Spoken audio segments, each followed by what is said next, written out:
Assalamualaikum warahmatullahi wabarakatuh. Perkenalkan, nama saya Rafiki Raihan dengan NIM 420242936 dari kelas 3B Abo.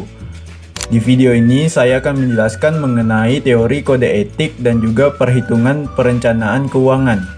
Yang pertama, bagaimana cara manajer keuangan mengimplementasikan kode etik profesi dalam pengambilan keputusan keuangan. Jadi, manajer keuangan mengimplementasikan kode etik profesi dalam keputusan keuangan melalui 3 pilar utama. Yang pertama, integritas. Sebagai manajer keuangan, harus mampu untuk mengambil keputusan yang jujur, tanpa memanipulasi data hanya demi kepentingan pribadi atau pihak tertentu.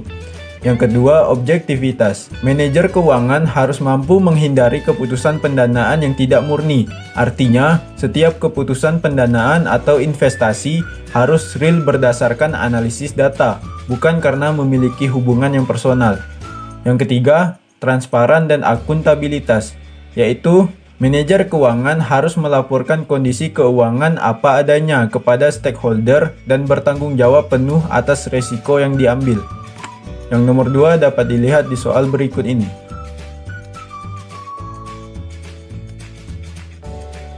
Cara menjawabnya adalah penghasilan bulanan Tuan Benny yaitu sebesar Rp12.500.000. Yang pertama, kita alokasikan untuk kebutuhan rumah tangga yaitu sebesar 35% dari penghasilan. 35% dikali Rp12.500.000 yaitu sama dengan Rp4.375.000. Yang kedua, alokasikan untuk renovasi rumah yaitu sebesar 20% dari penghasilan. Kita kalikan 20% dengan Rp12.500.000 yaitu dapat hasilnya sebesar Rp2.500.000. Yang ketiga, alokasikan untuk pendidikan anak yaitu sebesar 10% dari penghasilan. Karena Tuan Benny memiliki 2 anak, maka 10% dikali 2 sama dengan 20%. Jadi 20% tadi dikalikan dengan Rp12.500.000, didapat hasilnya yaitu Rp2.500.000. Lalu yang keempat, alokasikan untuk dana pensiun yaitu sebesar 15% dari penghasilan.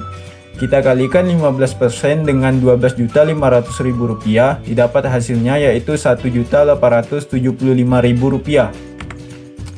Lalu kita hitung sisa penghasilan. Pertama, kita rincikan dulu pengeluarannya, yaitu yang pertama, kebutuhan rumah tangga sebesar Rp4.375.000. Yang kedua, renovasi rumah sebesar Rp2.500.000. Yang ketiga, pendidikan anak sebesar Rp2.500.000. Yang keempat, dana pensiun sebesar Rp1.875.000.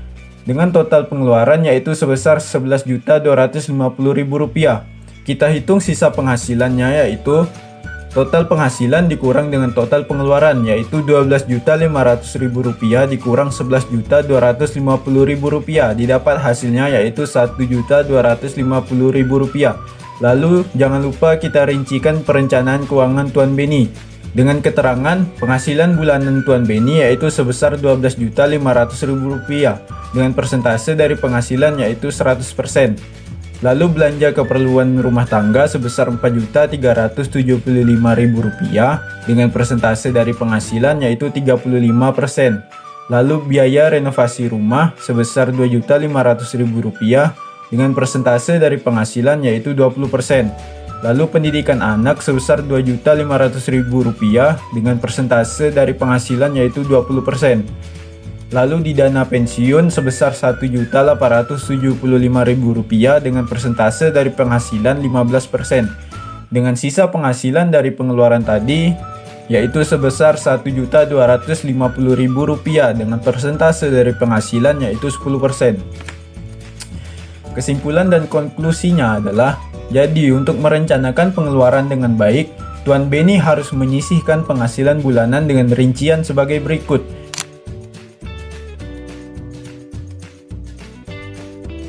Dengan total pengeluaran sebesar Rp11.250.000, Tuan Benny masih memiliki sisa penghasilan sebesar Rp1.250.000 yang tentu dapat digunakan untuk dana darurat.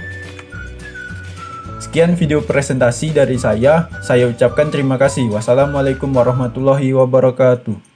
Terima kasih apabila sudah menonton sampai akhir.